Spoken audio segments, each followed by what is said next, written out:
Cheers, guys.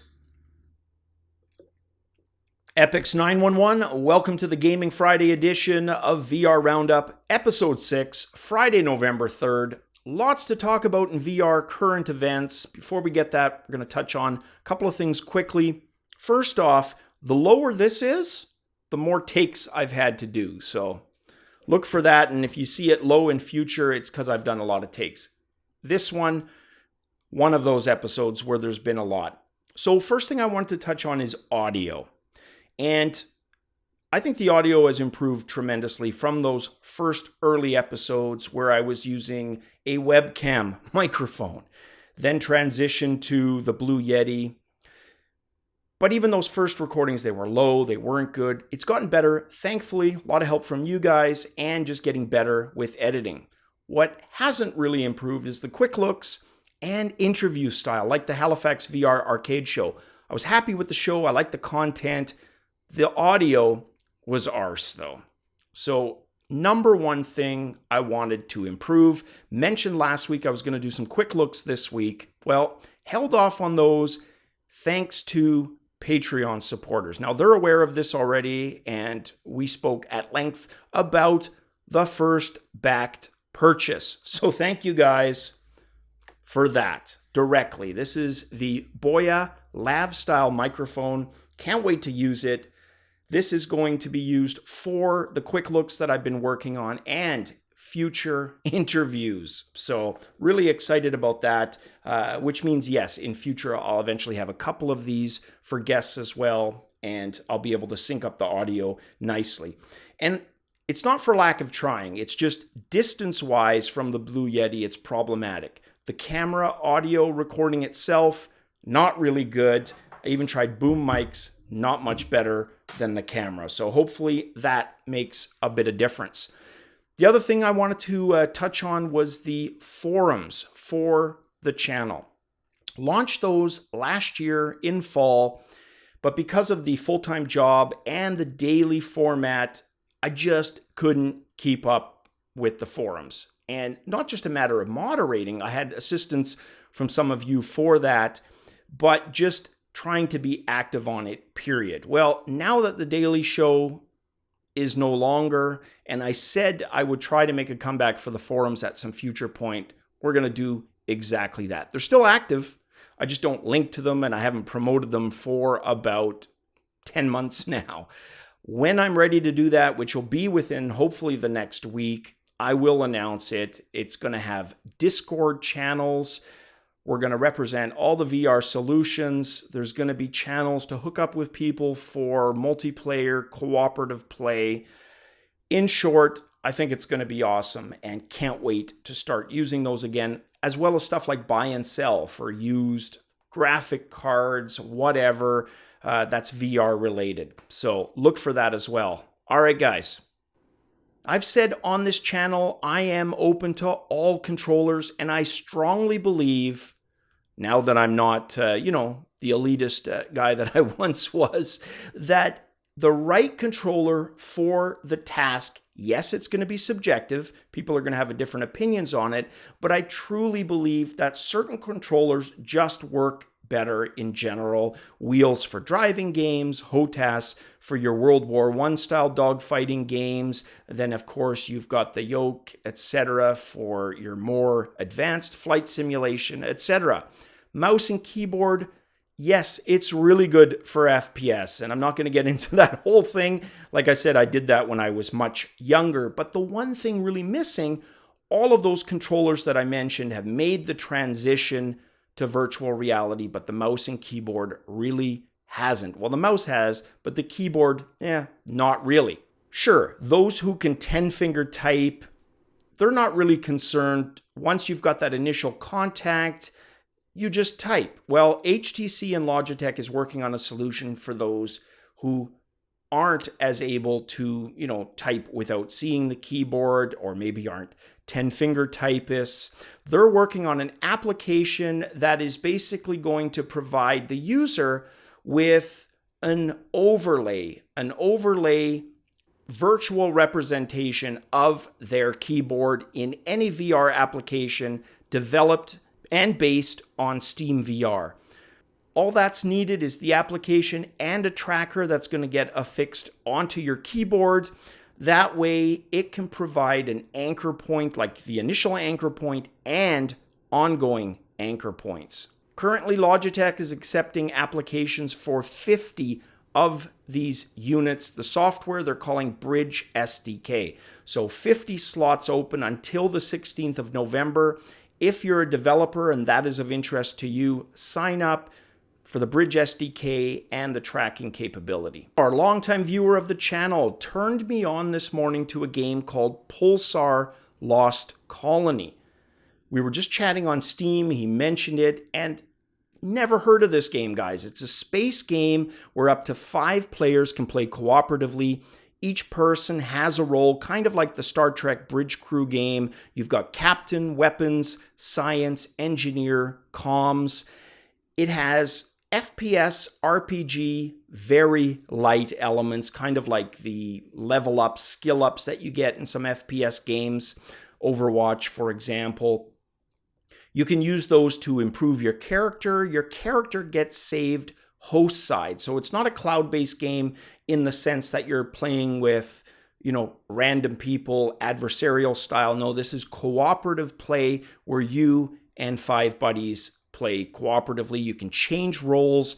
That involves having to log out. I haven't tried it myself, but the reviews for this game, very, very positive, which is usually a good sign, especially when it's in early access like this game is. Lots of potential here, really big upside. Gonna try it myself, let you guys know more. I've got a bit of history with the Vive and Chill product. And I've said before, guys, that I will only do reviews on the channel, and I make this very clear to anybody who approaches me, if I am completely free to be objective and give my subjective opinion. Meaning, if it's arse, I'm going to let people know it's arse. And that doesn't work for a lot of people. You'd be surprised. And you'd also be surprised that there is a subset who have no problem with that. And to me, that usually smacks of confidence in their product or project. Well, Vive and Chill was one of those. And I remember I was pretty negative, sight unseen, jokingly so, about it, very skeptical that it would actually work for a sweat monster like me. Then it arrived, and lo and behold, it worked. And I think the biggest negative takeaway I had from it, it was a little loud, and at times could ruin the immersion a little bit. Well, there's now another product, and it's also in a Kickstart. It's called Zeph VR. Now, at first glance, this looks extremely similar to the Vive and Chill, but there are 2 major differences, and these are critical differences that I want to stress and point out. The first one, this product has no beneficial cooling. I say beneficial because it does provide cooling, but it's done at the bottom front of your face, which is usually a place that the sweat drips to.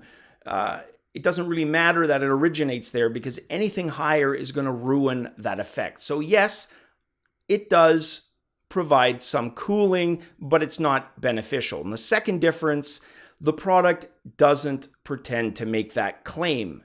Instead, it's programmable in the sense that it reacts to audio cues to trigger the 2 fans at appropriate moments. Now, when I first heard about it, I assumed it would be programmable via code. That doesn't seem to be the case. So really curious how it's going to work with audio because, of course, you're dealing with the speed of sound when you deal with audio, and having things trigger after the sound, well, it just might kind of ruin the immersion a little bit because sometimes you're going to feel things before you hear them. And of course, vice versa, that'll work just fine. So really interested in how this device is going to work. It looks a lot bulkier. And the reason for that probably has to do with the fact that it wants to make you really feel this as wind hitting you rather than just something that is cooling you. So very interesting. Update you guys as we move forward. And this next story, TPCAST, finally opening a North American office/warehouse location in Sunnyvale. And no, not this one.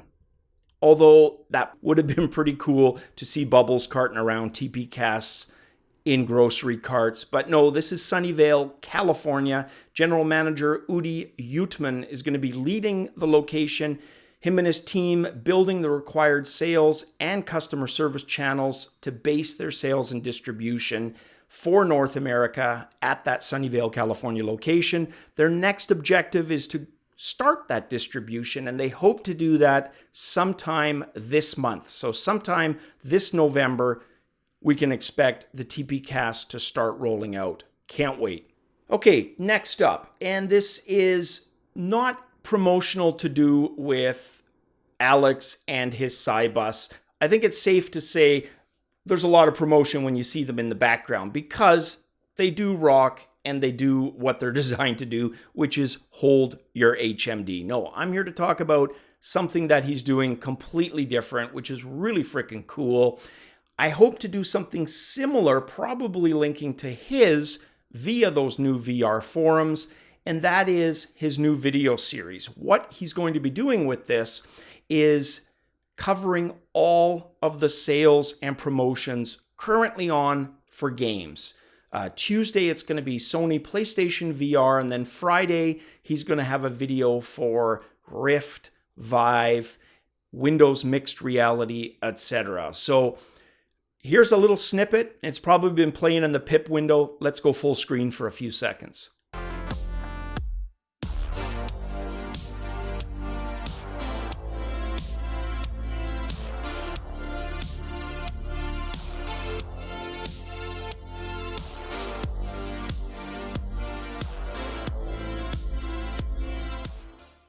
So as you can see, it's an aggregate provider of all the different sales and promotions. Alex is going to do the legwork, the grunt work, and then we, the viewers, can sit back, check it out, and if there's a game that appeals to us, be able to grab that for a better price. So really, really cool. You can use the notification via the YouTube thing. I know that's something I never plug myself, but I think this is an application where it's actually beneficial because some of those sales might be just for a specific day, etc. So if you use that, you won't miss any alerts. Very cool. Thanks for that, Alex. We're going to end things on this Gaming Friday with a positive Gaming Friday story. It's a lady by the name of Sonia Haskins, and she has 3 kids, a 14-year-old, a 16-year-old, and an 18-year-old. Well, the 18-year-old is in the military, and he's been a gamer most of his life, passed that on to his brothers. Safe to say, a gaming household, with the exception of Sonia herself. She's seen it lots, she tried it, she never really got into gaming.